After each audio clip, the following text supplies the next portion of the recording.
Okay, don't mind me. I got marks from my glasses.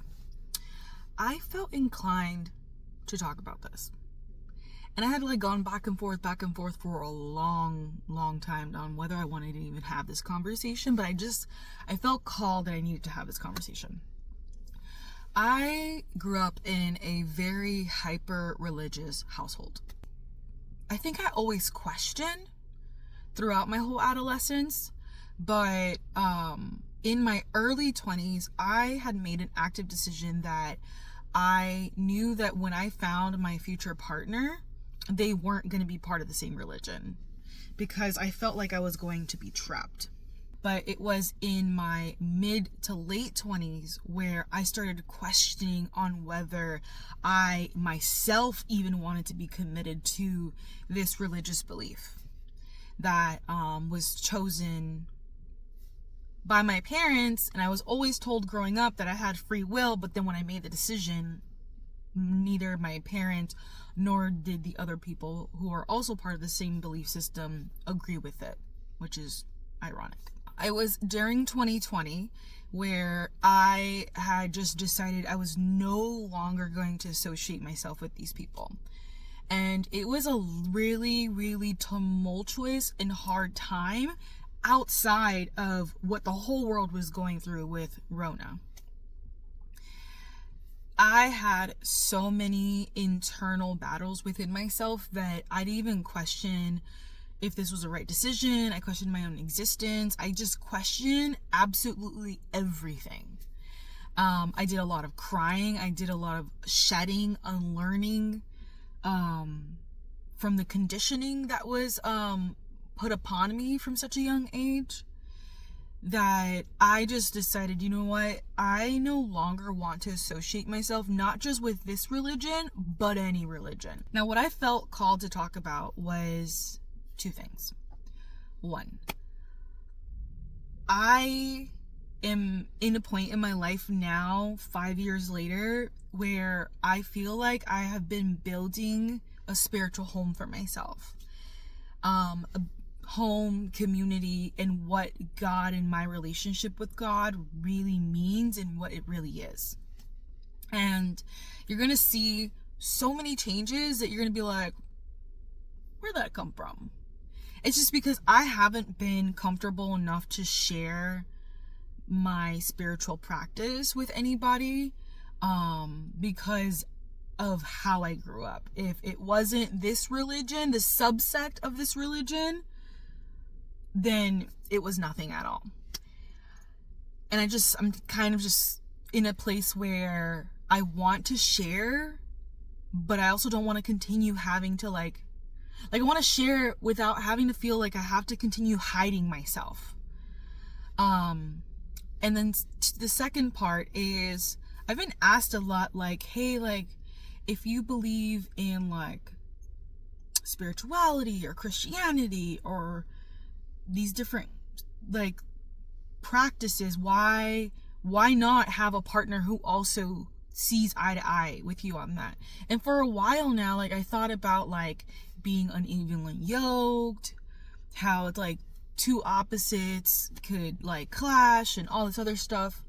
And I was asked how would you raise your children if you ever have your own one day? And I have always felt that when it comes to one's own spirituality, connection with the universe, connection with creation and nature and all of the above, it is a personal journey. I'm not here to tell my partner what he has to do.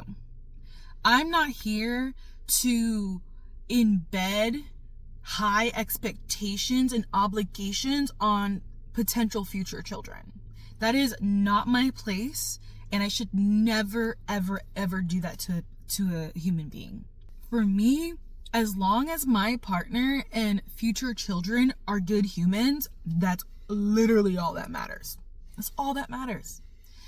All that to say is, I just want to thank you guys and anyone who ever sees this in the future for allowing me to be me and allowing me to be in a space where I'm slowly but surely comfortable enough to start sharing more of my spiritual practice, not just with those that are really close around me, but with a potential online community.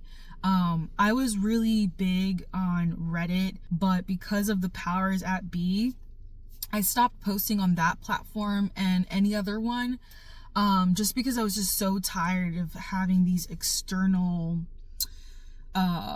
people energy that were just deciding what they thought my life should look like. And I feel that I have built enough courage and confidence within myself to really just say them. Fill in the blank, them. Like, I'm done.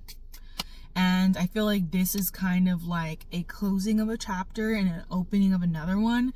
There's been a lot of crazy shifts within the last few weeks that I'm like, oh my God, like, how am I able to handle this? And it really is due to finding peace within myself, to having such an amazing community that I actively prayed for my whole life, between certain family members and then chosen family members, which are my friends, and nothing else but the Creator himself. Like, me working on my relationship with becoming one, not only within myself and those around me, but with God, has really opened my eyes and like where I want to take my life. I truly, wholeheartedly am going to continue being a knowledge seeker, because it's like within my DNA. I question, and that was part of the reason why the religion I grew up in didn't work, because I asked way too many questions and did too much research. But I'm going to continue questioning, and I'm going to continue learning. I did grow up in a subsect of Christianity, but I have love for all the other subsects of Christianity, my Islamic brothers, with Buddhism. Like, I am so like in a space of being open and taking everything in, even though I do align more with Christianity just because that's what I grew up around.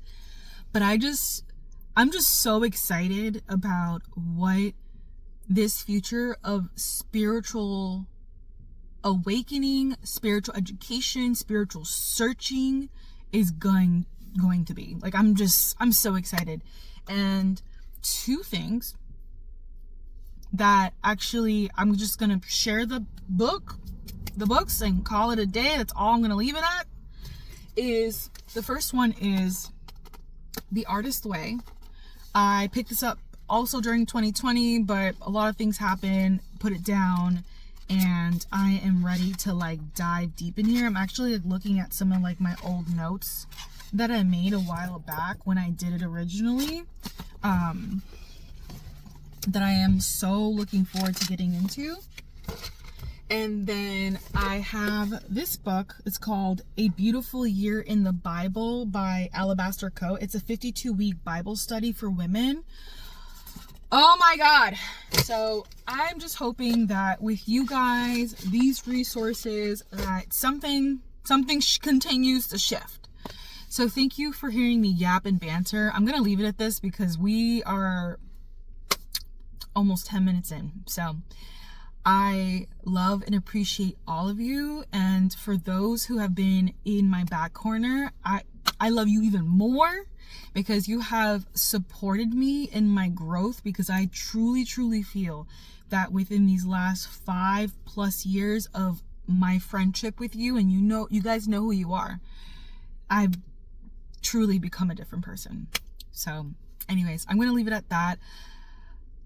I love you all. Have a good morning, a good afternoon, and a good night, depending on what time of day you're watching this. Bye, mis amores.